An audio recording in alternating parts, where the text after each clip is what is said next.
Good afternoon, everyone. I am Janelle G. Torres from the Science major, and we are the last group, which is group number 6. So our topic is all about hyperreality. So guys, do you have any idea what hyperreality is?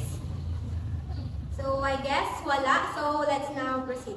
By the way, guys, we have here different definitions of hyperreality, and I'll be the one to tackle the first slide definition. So it says here that hyperreality is something which replaces reality with representations. So si hyperreality, isa siyang idea wherein yung true reality natin is nawawala, nalolost or nare-replace na ng representations. So for example, I have here a key and paulit-ulit ko siyang dinuplicate, let's say 10 times. And accidentally ko siyang na-shuffle. Maaaring hindi ko na ma-identify doon yung original copy kasi nga wala na siyang difference sa mga duplicated. So ganun yung idea ng hyperreality. Nagiging, yung simulations or imitations na tinatawag natin, mas nagiging real siya compare sa reality talaga. So good afternoon, I am Swello from BS Ed 1 Math.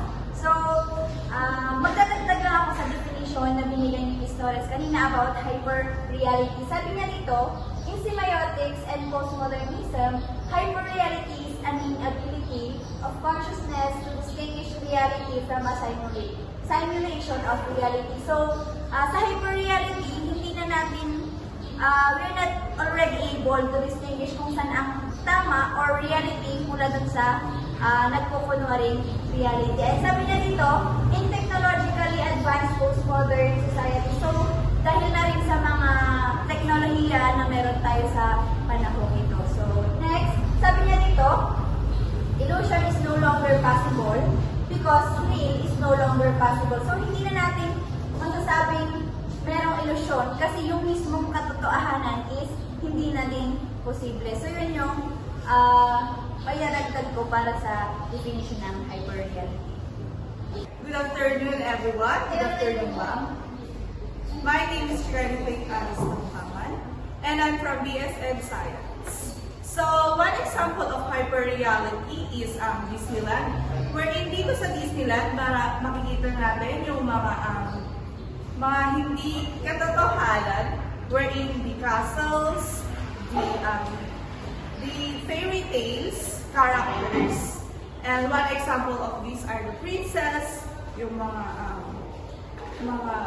sila McDonald, and the Teletubbies. So alam naman natin na hindi sila reality in this world. And this Disneyland aims to, or yung goal nila is to try to convince people that this false environment is real. So, yung mga dinadala tayo sa lugar na kung saan alam naman natin hindi totoo or false siya, pero dinadala itong lugar na to, ginawa nila para dalhin tayo sa lugar na ito.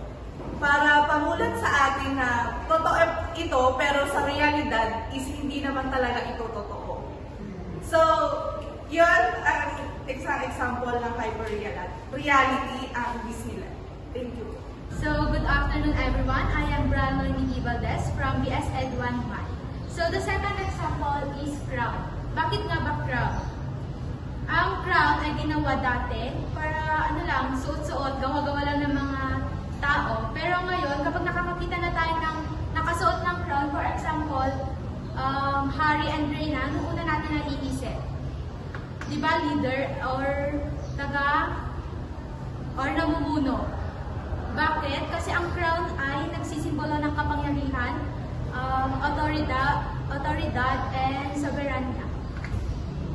Good afternoon, everyone. I am Crystal Jean Piliglio from BSED 1 Math, and i-discuss ko kung sino nga ba ang founder ng hyperreality.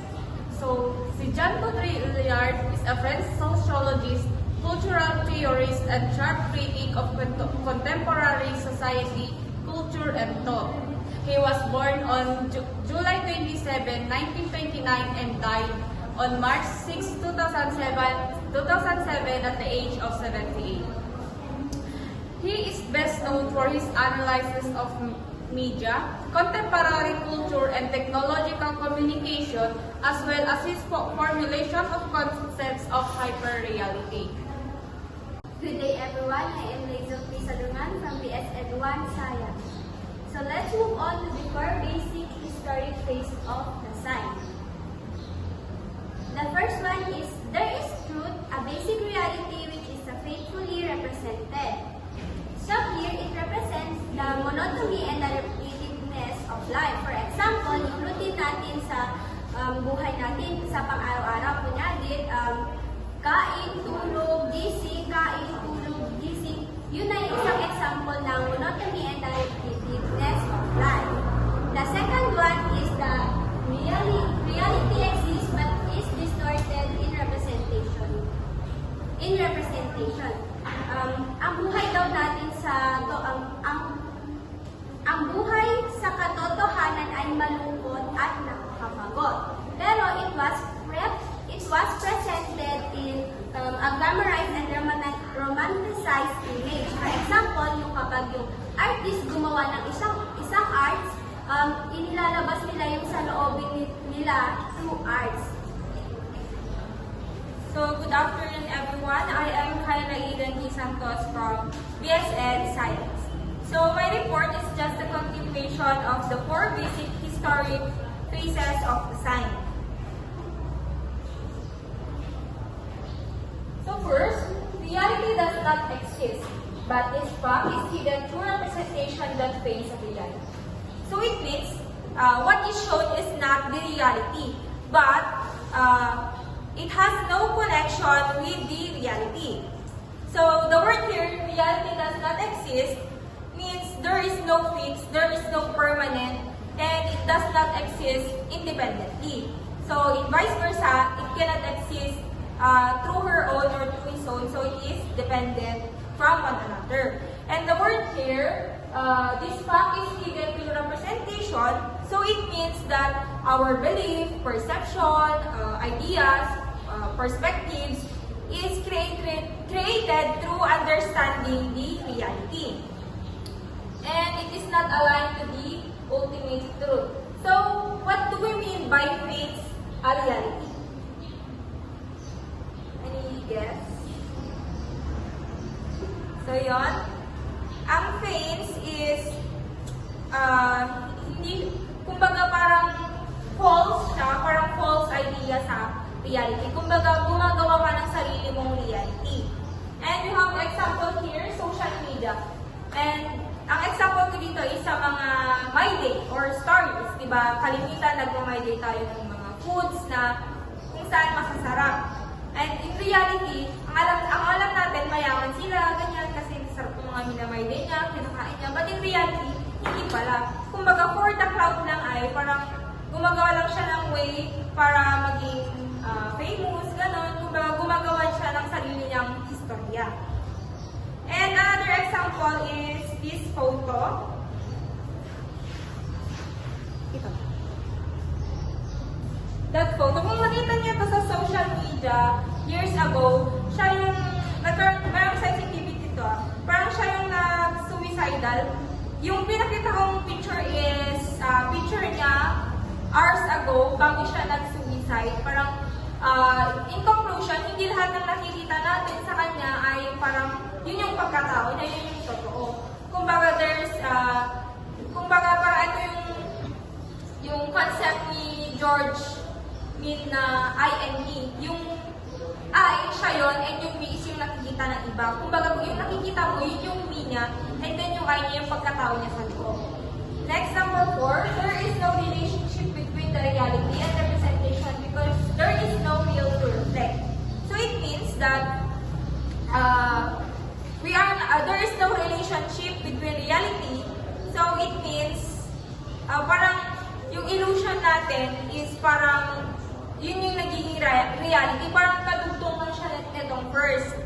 And yun nga yung sinabi ko kanina na since tayo yung gumagawa ng reality sa sarili natin, hindi siya yung makatotohanan. And hindi tayo pwedeng mag-reflect doon kasi gawa-gawa natin yun. Hindi yun yung personal experience natin.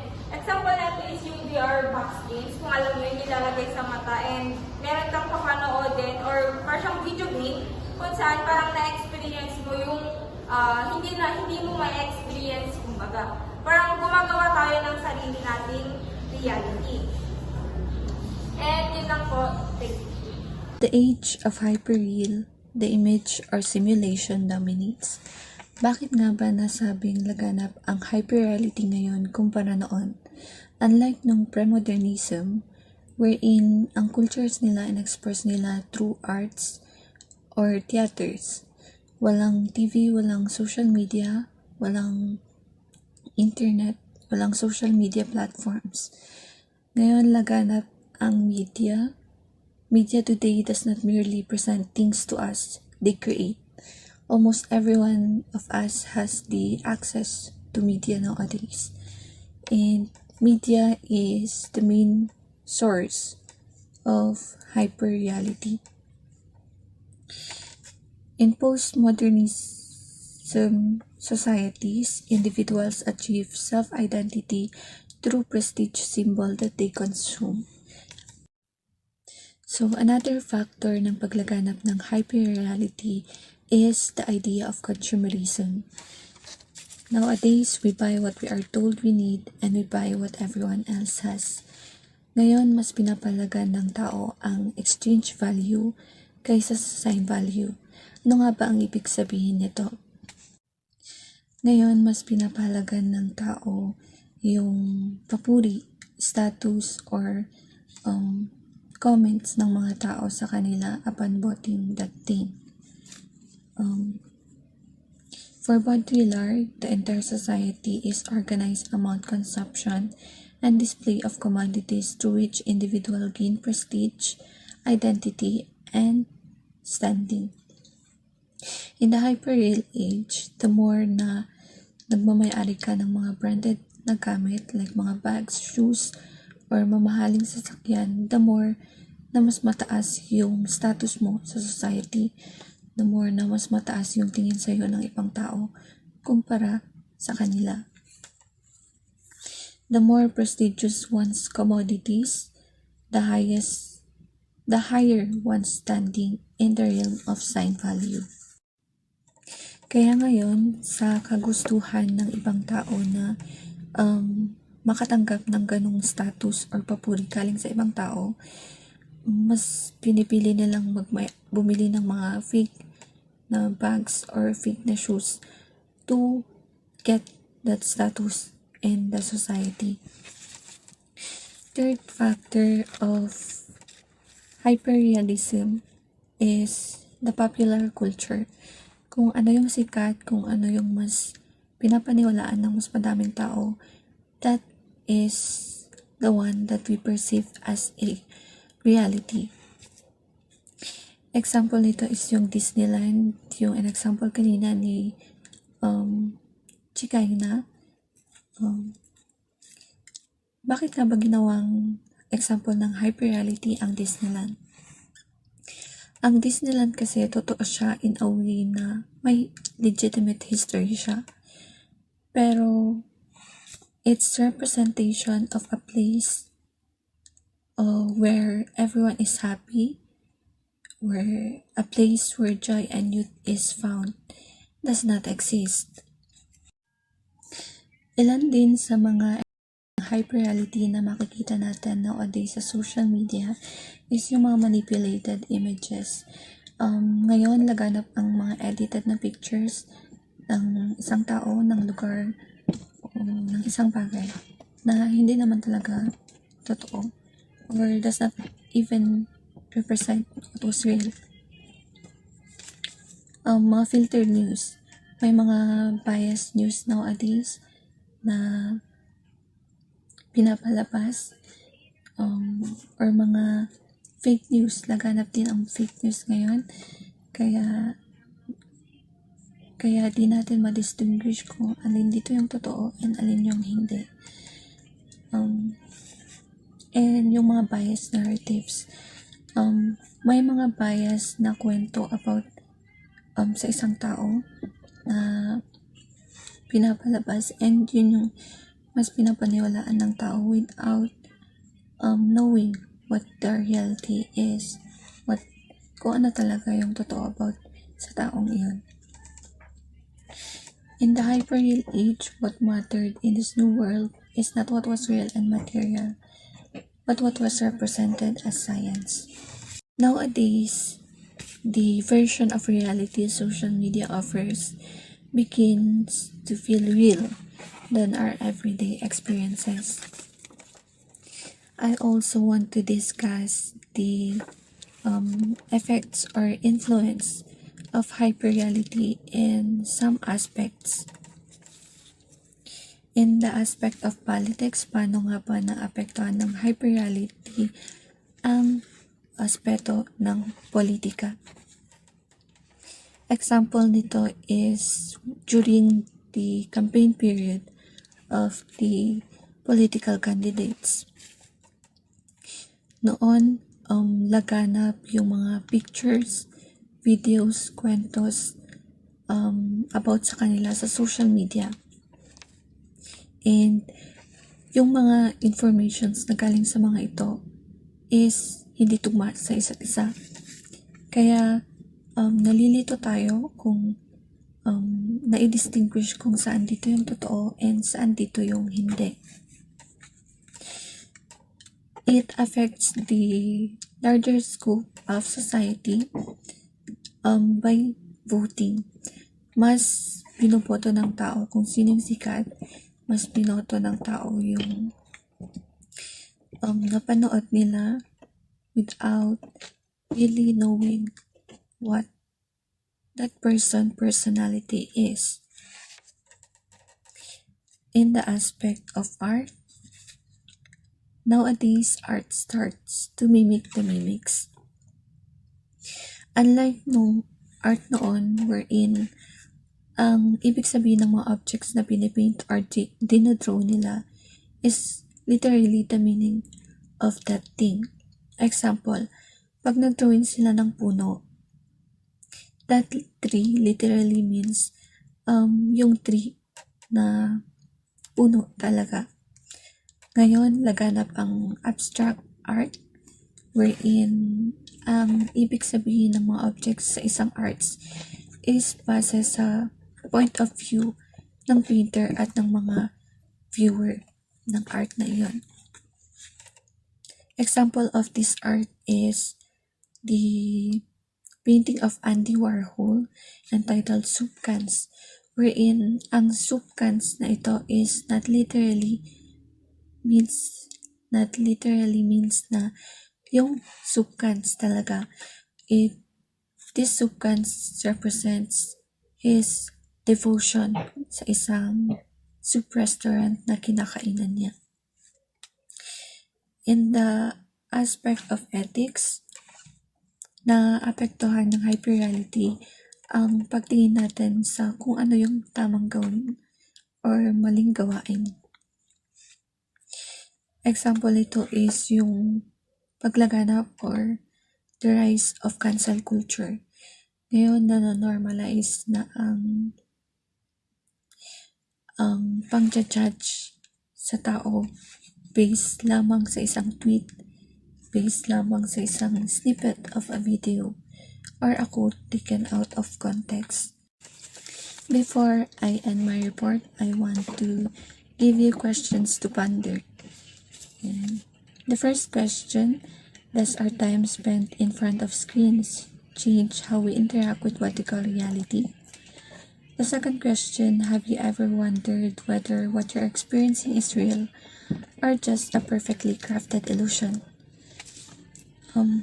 We have our own definition or perspective of the word perfect. We have this perspective of a perfect life, a perfect face, a perfect body, a perfect family, a perfect love story. Na a love story should be like this, a successful life should be like this. Like yung kwento ng sikat na businessman ngayon na si Josh Moika. youths define this success of him na ganun din dapat yung kung paano sila mag-success. Love should be like this. Yung definition ng love sa atin is kung ano yung mga nababasa natin sa mga Wattpad or napapanood natin sa mga Korean dramas without even realizing na yung mga bagay na ito, yung mga aspeto natin ng mga perfect na bagay does not even exist. Sa panahon na ito na laganap ang hyperreality, we should be wise on distinguishing what is real from what is represented as real.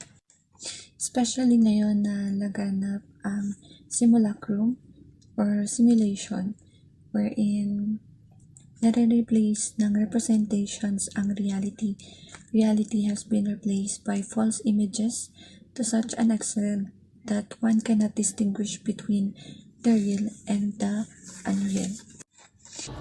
Good day everyone, I'm Stephanie C. Abubo from BSN 1 Mathematics. So, sabi nga kanina ni Ms. Torres, hyperreality is something which replaces reality representations. In conclusion, hyperreality, ito yung nagkakos sa mga tao na to interact more with representations than reality. So, having a significant impact on their experiences and perspective, it confuses line between life and the representations. And that's all for our report. Thank you.